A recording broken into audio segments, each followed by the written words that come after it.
Hi, I'm Rachel Myslivy, your climate justice strategist on the Side with Love team at the Unitarian Universalist Association.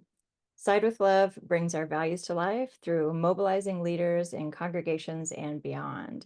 One of the ways that we're doing that is through a series of videos called Climate at the Intersections, where we explore the ways that climate justice is related to all of the other issues we care about. So, for example, Side with Love organizes and advances justice on four key issues: democracy, climate justice, bodily autonomy, and decriminalization. With these initiatives, we build power alongside our partners in local, state, and national campaigns.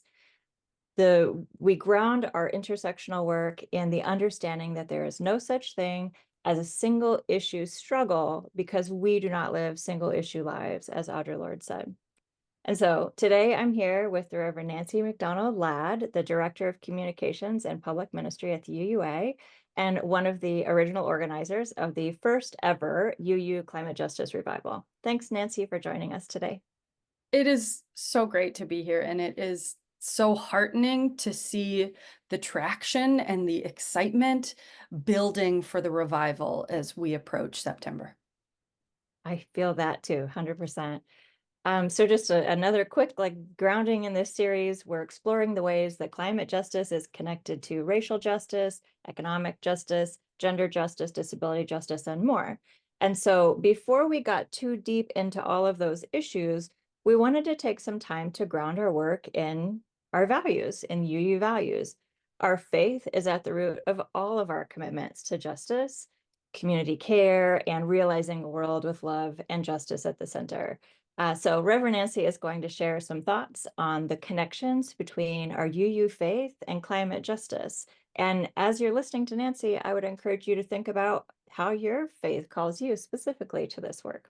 So Nancy, how do you see UU values, our faith, our spiritual commitments? How do these things call us to the work of climate justice? So let me start with the nerdiest possible grounding and then expand it into, I hope, a real call to action. The nerdiest and most wonderful possible grounding for me is in our history, which as Unitarian Universalists, we did not spring whole cloth from the mid-century American landscape. We have a long and storied tradition, both here in the United States and far beyond. And a part of our theological legacy is that of the transcendentalists, including Ralph Waldo Emerson, who famously spoke of moving around in the natural world with such awe that, as Emerson said, and I became as a transparent eyeball, just this one great force of perception of the wonder and the beauty and the connection of the natural world all around him. And Emerson and many of Emerson's pals sort of stretched the definition of religion itself in their time to understand reverence for nature and connection to nature to be a deeply religious value.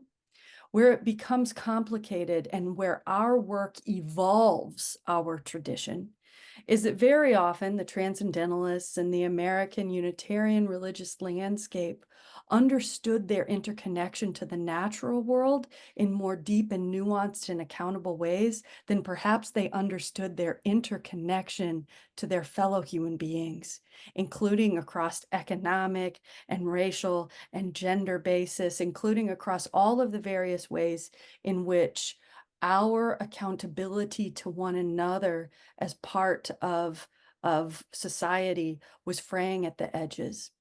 And so our work today is to carry forward the incredible reverence for nature that our tradition gives us and to hold our relationships to and with one another in the increasingly painful and broken midst of societal injustice with exactly as much reverence.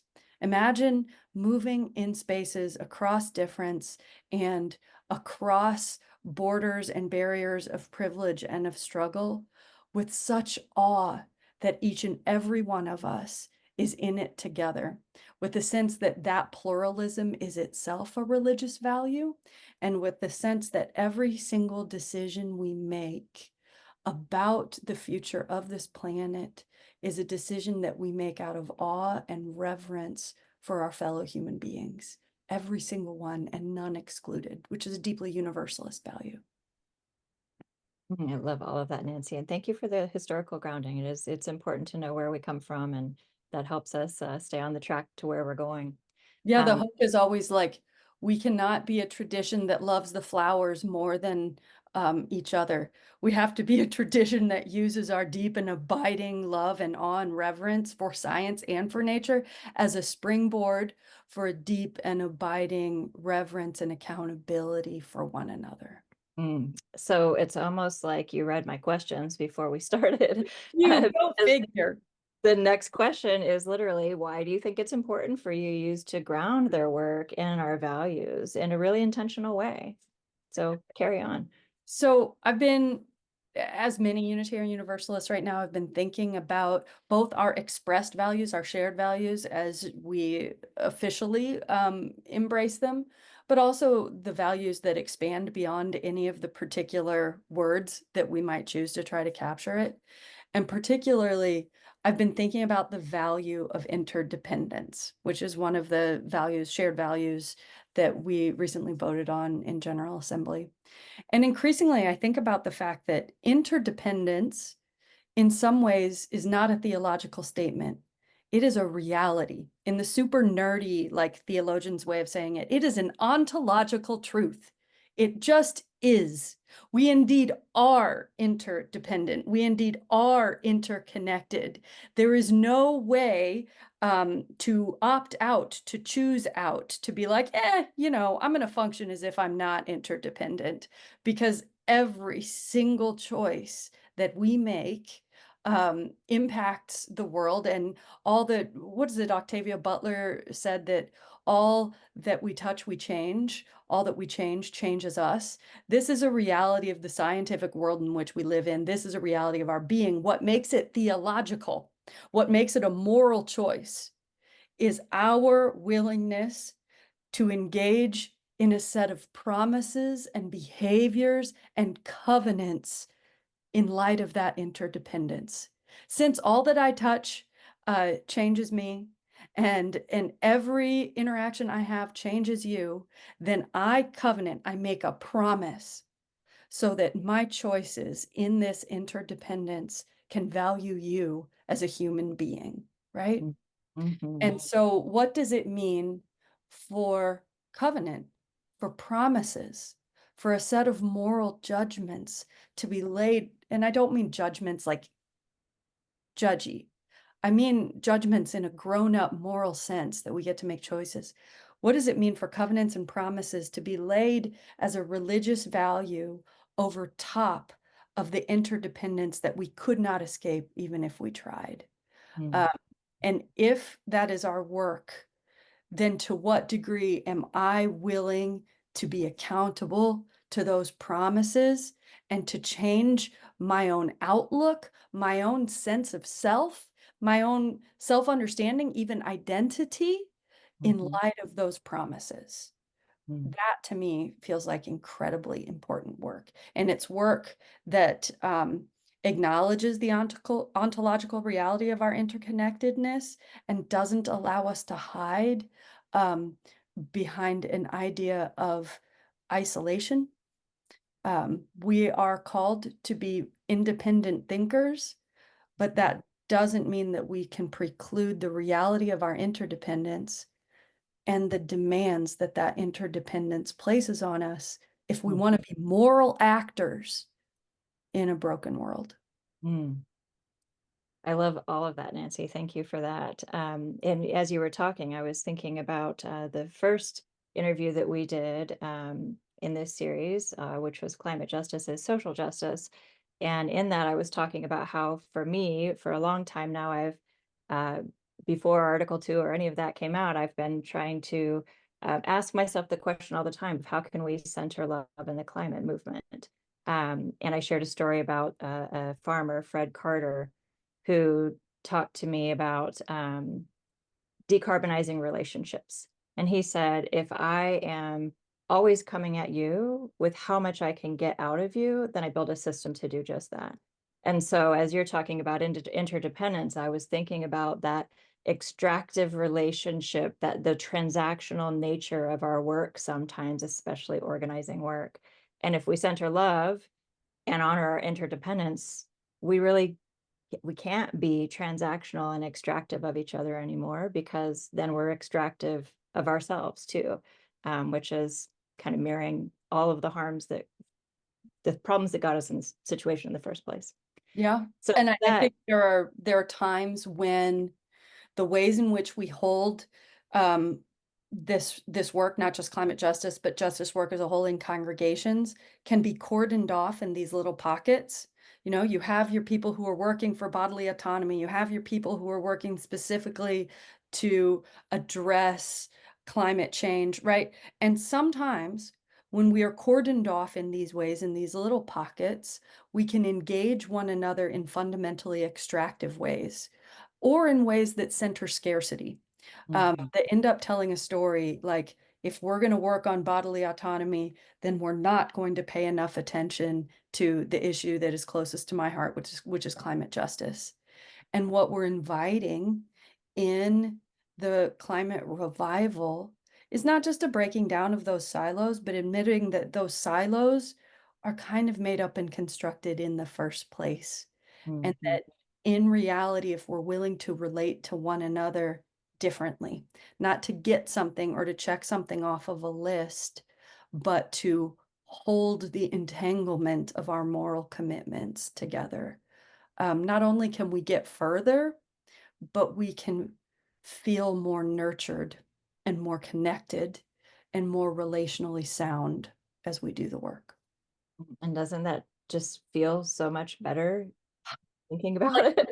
You can see there's like a deep breath and my shoulders go down to get a sense like, doesn't Yeah. it feel so much better to know that our justice commitments are not in competition with one another? Mm.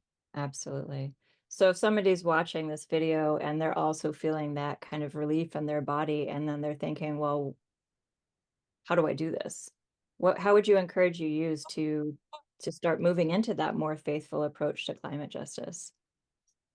I mean, I think, first of all, I don't want to just infomercial it, but coming to the revival is a great way to start because we've designed the entire thing with that intention and with the intention that no Unitarian Universalist or non-UU besides should move into climate justice spaces and feel like their life force is being sucked out like a sponge.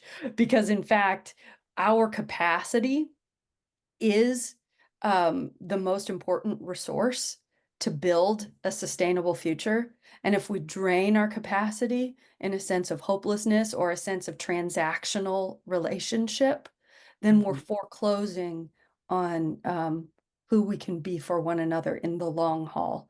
And let's not lie, it is a long haul and it is the highest stakes long haul. And so mhm, we need each other's capacity. So that's one way is to like it matters to be engaged in this very intentional process of the revival with your community. We very intentionally don't have this thing structured so that an individual can sign up to participate in the climate revival. It's teams, and hopefully teams across mission areas and across ministry areas within your congregation. So that kind of connection for you and your folks in your own congregation matters, and then being a part of the larger story for Unitarian Universalists. And then if I'll allow myself to step back a little bit from something I feel fairly evangelical about, which is the revival, I think it is very important for all of us in movement spaces to understand the relational side of the work as the essential, not optional, foundation for every campaign and project and issue that we're going to take on. mm. Yeah. Yeah, you talking about the long haul. I'm thinking anytime you're on a long journey, it's so much better if it's joyful. It's so much better if you're on that journey with people you love. It's so much better if, there's music and art and creativity and curiosity and stops along the road to enrich yourself. And so, yeah, I mean, we do this work together, and I think that's what makes it the most beautiful and transformative is when we work together. Yeah. So Nancy, what gives you hope for the future? Um, so some wiser person than I reminded us that of course you can only save what you love, Mm. right? And I have great hope when I perceive not only people's individual spiritual experience and connection to nature and the love that that engenders, but I see people in our congregations translating that love and devotion into innovative forms of worship, of art, of music that we share together, not just on Sunday morning, but definitely on Sunday morning. I have hope when I experience Unitarian Universalists putting that connection to one another, that devotion to one another in relationship with the desolation and the fear that we so often feel, and letting our art, our collective worship, be both a celebration and a deep acknowledgement of all that we're holding. I've written about and thought a lot about the tragic dimension of history and of human life, and the fact that we can tell if we're lying to each other or if we are just like singing happy songs in the midst of hard times. Mhm. What I see now is that with vulnerability and relational honesty, we are singing honest times and honest songs and sometimes beautiful songs in hard Mhm. times. And it's fueling us for the way ahead. Absolutely. Um, your intro to that made me think about one of the things that grounds me in my climate work, and that for me, maybe although it's not front and center in the revival, is like the heartbeat of it for my organizing with the revival, which is a quote from Star Wars, one of the more recent Star Wars, is where one of the characters, Rose, she, we think she's dying, and she says to her friend, "That's how we win, not by fighting what we hate, but by saving what we love." And it's again, you think about that shift that happens in your body when you change from fighting what you hate to saving what you love, and how much more powerful that is when we do it together. So, Yep. Nancy, this has been a great conversation. Is there anything you want to add before I close us out? Nope. What a gift to create this together. Absolutely. Yes. Well, thank you so much for sharing your brilliance with us and your joy and your heartfelt groundedness. Nancy, this has been wonderful. And I hope you will also stay tuned, Nancy, for our next videos. Well, the next one that will come out after this, I believe, is Climate Justice is Gender Justice. And I'm sure it'll be wonderful. So thank you so much, Nancy.